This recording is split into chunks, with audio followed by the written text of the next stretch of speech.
আমরা এখন 17 নম্বর ম্যাথটি দেখব। 17 নম্বরের প্রথম ফাংশনটা আমাদেরকে একটি অ্যাবসোলিউট ফাংশন দেওয়া হয়েছে, যেটাকে মডিফাই করলেও y minus two equals to modulus of x minus one. এখন আমাদের সিম্পলিসিটির জন্য আমরা এটাকে এভাবে করে চিন্তা করতে পারি, capital y equals to modulus of capital x। এখন আমরা জানি যে y is equal to modulus of x, এটার গ্রাফ কীরকম হবে? অরিজিন দিয়ে পাস করা একটি ভি শেপ গ্রাফ, অর্থাৎ এর ভার্টেক্সটা থাকবে আমাদের অরিজিনে। তাহলে এই রেসপেক্টে যদি আমরা চিন্তা করি, modulus of y is equal to modulus of x কে আমরা এভাবে করে লিখতে পারি, কিন্তু এখানে ক্যাপিটাল y অর্থ কি? Actually y minus two. তাহলে এই যে পয়েন্টটা, এই পয়েন্টের অর্ডিনেট হবে অ্যাকচুয়ালি 2 এবং অ্যাবসিসা হবে 1,2। ঠিক আছে, কারণ আমরা এরকমভাবে চিন্তা করতে পারি vertex x, y equals to 0, 0 if we compare it with the original one. এখন এখানে ক্যাপিটাল x মানে তো অ্যাকচুয়ালি x মাইনাস ওয়ান এবং y মাইনাস টু, এটা হচ্ছে 0, 0। তাহলে ভার্টেক্সের জন্য x, y সমান আমাদের হবে 1,2। অর্থাৎ আমরা যদি প্রপারলি গ্রাফে আঁকি তাহলে 1,2 পয়েন্টটা আমরা বের করব, এই যে 1,2 পয়েন্ট, এবং এটা দেখতে এই যে এরকম হবে। ঠিক আছে, পরবর্তীতে y is equal to mx plus c ফরম্যাটে দেয়া আছে। আমরা জানি y is equal to mx plus c ফরম্যাটে m হচ্ছে স্লোপ এবং c হচ্ছে y ইন্টারসেপ্ট। আমি একটু অন্য কালার ইউজ করি এটা বোঝানোর জন্য।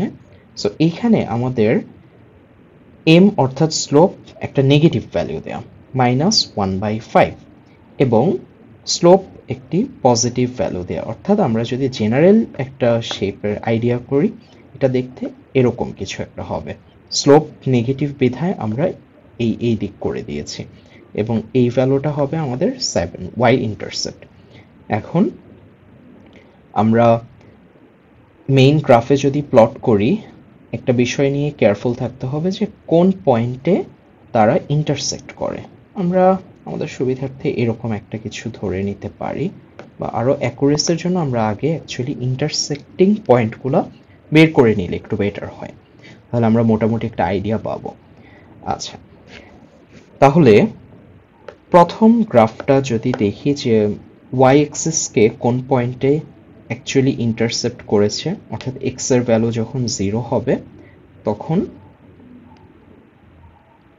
এই পয়েন্টটা আমাদের অ্যাকচুয়ালি কি আসে, আমরা 0 বসিয়ে দেখি। y is equal to আসবে 2 প্লাস মডিউলাস অফ 0 মাইনাস 1, যেটা আসবে আমাদের 2 প্লাস 1 ইকুয়ালস টু 3, অর্থাৎ এই পয়েন্টটা 0,3। আচ্ছা, এটা যদি 0,3 হয় তাহলে 7 যে পয়েন্টটা, এটা আরো উপরে হবে। অর্থাৎ আমরা ধরেই নিতে পারি যে সেকেন্ড গ্রাফটা অ্যাকচুয়ালি পাস করবে এই যে এইভাবে করে কোন একটা পয়েন্টে। অর্থাৎ এখানে এই যে ইন বিটুইন এরিয়াটা, এটা আমাদের খুঁজে বের করতে হবে। তাহলে আমরা ফার্দার এই পয়েন্ট এবং এই পয়েন্টটা একটু বের করে দেখি। তো প্রথমত আসি বাম সাইডে আমাদের কি হবে, আমি একটা পেজ নিয়ে নিচ্ছি। আচ্ছা, ফাইন। আমরা যদি একটু দেখি y is equal to 2 plus x minus 1, এই গ্রাফটার দুইটা পার্ট। বাম সাইডেরটা আমরাও ধরতে পারি নেগেটিভ, যখন x less than 0 হয় তখন 2 প্লাস এটা মাইনাস x প্লাস 1 হয়ে যাচ্ছে, অর্থাৎ একে আমরা বলতে পারি তখন 3 মাইনাস x।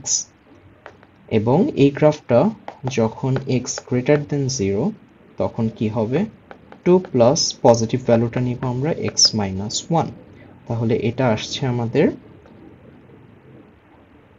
x প্লাস 1, এই ভ্যালুটা পাবো এক্স্যাক্টলি আমরা। তাহলে আমরা যদি এখন ইন বিটুইন এইটুকু অ্যাঙ্গেল বের করতে চাই, আমি বোঝার সুবিধার্থে এই পার্টটা একটু কপি করে নিই।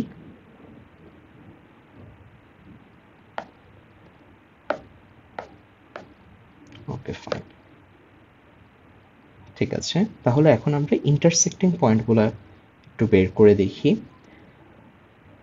প্রথম সেকেন্ড গ্রাফের জন্য y is equal to -1/5x plus 7, তাহলে আমরা ফার্স্ট এই পার্টটাতে একটু বসিয়ে দিই। y is equal to -1/5x plus 7, অর্থাৎ -1/5x plus 7 equals to 3 minus x। এখানে আমরা যদি ফার্দার ক্যালকুলেশন করি, আমি for simplicity directly calculator use করে করছি, plus 7 3 minus x, x এর ভ্যালুটা আসবে আমাদের -5। আমি একটি ভ্যালু পেয়ে গিয়েছি, অর্থাৎ এইটার জন্য x এর ভ্যালু হবে -5। এবং পরবর্তী পার্টের জন্য আমরা করব কি, এই পজিটিভ অংশে y is equal to -1/5x plus 7 এটা হবে। তাহলে -1/5x plus 7 equals to x plus 1, এটাও যদি ক্যালকুলেটরে ইনপুট করি আমাদের ভ্যালু আসে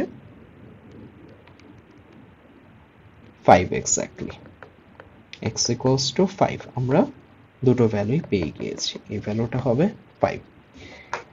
এখন আমরা এরিয়াটা ভালো মতো বের করতে পারবো। Area is equal to f of x minus g of x dx, এবং লিমিটগুলো বসাবো। এখন আমরা একটু আবার মেইন গ্রাফটাতে চলে আসি। এখানে যদি খেয়াল করি, এইটা হবে আমাদের দুইটা পার্টে, এইটা একটা পার্ট, এটা হচ্ছে আমাদের আরেকটা পার্ট। এই যে পয়েন্টটা, এই ভার্টেক্সটা আমরা একটু আগে বের করেছিলাম, যেটা এসেছিল কত আমাদের 1,2, অর্থাৎ x এর ভ্যালু এখানে 1। তাহলে লিমিট যখন সেট করব আমরা একটা পার্ট করতে হবে -5 থেকে 1, এবং আরেকটা পার্টে আমরা করব 1 থেকে 5 পর্যন্ত। ওকে, সো আমি এখন কন্টিনিউ করি।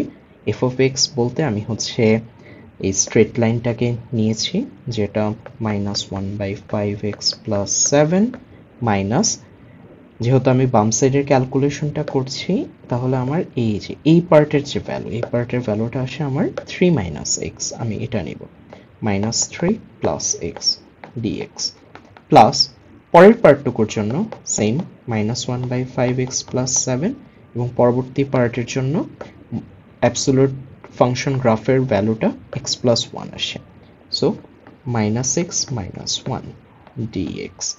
ওকে ফাইন, এখানে তাহলে আমাদের আসে -1/5 plus 1, অর্থাৎ 4/5x plus 4, -5 থেকে 1 plus 1/5, -1/5 minus 1 সমান আসবে আমাদের -6/5x plus 6 dx।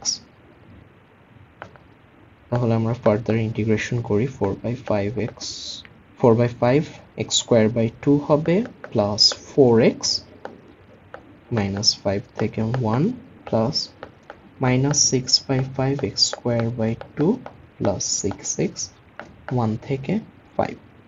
তাহলে এখানে আমাদের ভ্যালুগুলো ইনপুট দিই, সো এটা হবে আমাদের 2/5 into 1 plus 4 minus 2/5 into 25 minus 20, একটা পার্ট। এই পার্টের ইন্টিগ্রেশন করলে আসে -3/5 into 25 plus 30, এটা একটা পার্ট, মাইনাস পরের পার্টের জন্য আসবে -3/5 plus 6। আচ্ছা, প্রথম পার্টের জন্য আমাদের ভ্যালু আসে 72/5, এবং পরের পার্ট আমি যদি একটু ক্যালকুলেটরে বসিয়ে দেখি, আমাদের এখানে আসবে +48/5, সরি 48/5, যেটা ফাইনালি আমাদের আসছে 24 স্কোয়ার ইউনিটস। Thank you.